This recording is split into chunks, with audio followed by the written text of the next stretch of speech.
I'm so disappointed for Kaizer Chiefs to lose to Stellenbosch for the third time in a row. Third time in a row, guys. Yo. Phela nyalo mfethu, this loss lesibinayo izolo ne ichaza ukuthi we are not competing for anything now. Onke amacup basikhiphile, so we are not competing for anything now. Sesila ku PSL just for ku-add ama numbers. There's nothing.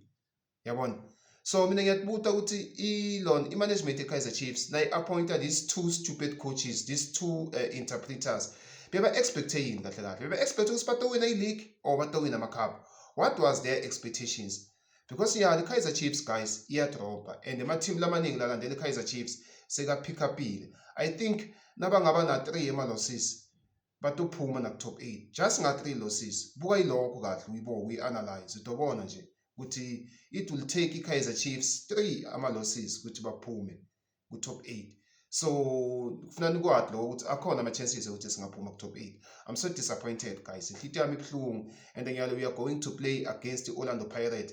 The way Kaizer Chiefs idlala ngayo, it will be very difficult to beat a team like Orlando Pirates because you can see ukuthi lobo coaches laba they are clueless. They don't know their players. You can even see i-Kaizer Chiefs nayidlala badlala ngasimane abatrain bonke. Like you can see ukuthi bakluless. Even the substitutions, if the team perform bad, say then lobo coach but decide when the substitute. Like every substitution labayindako yenda le game ibe worse mfethu. So I don't know guys. I don't know what to say anymore. I don't know mfethu. I'm heartbroken. I don't know. Yes. And if you watch this game, let's see Yazon. Ubuke nje iphela lefana uDupreez. uDupreez akafuni improve. uDupreez is not the Kaizer Chiefs material. How can you miss kule 1v1 leya na goalkeeper lapha? Uphonye to open net. Come on guys, come on. Yabona uDupreez iKaizer Chiefs kwamele terminate contract yakhe man. No. But I was so happy with this guy uChislett. I feel like uChislett udlale kamnanzi. It was his debut, but udlale kamnanzi man. Ucreate ama chances lamaningi. And the other substitution didn't quite see like second half. Kukisha kwa Silva no Mabuwe.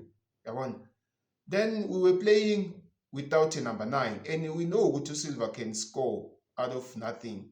Then the coaches, according to my analysis, they decided to keep it.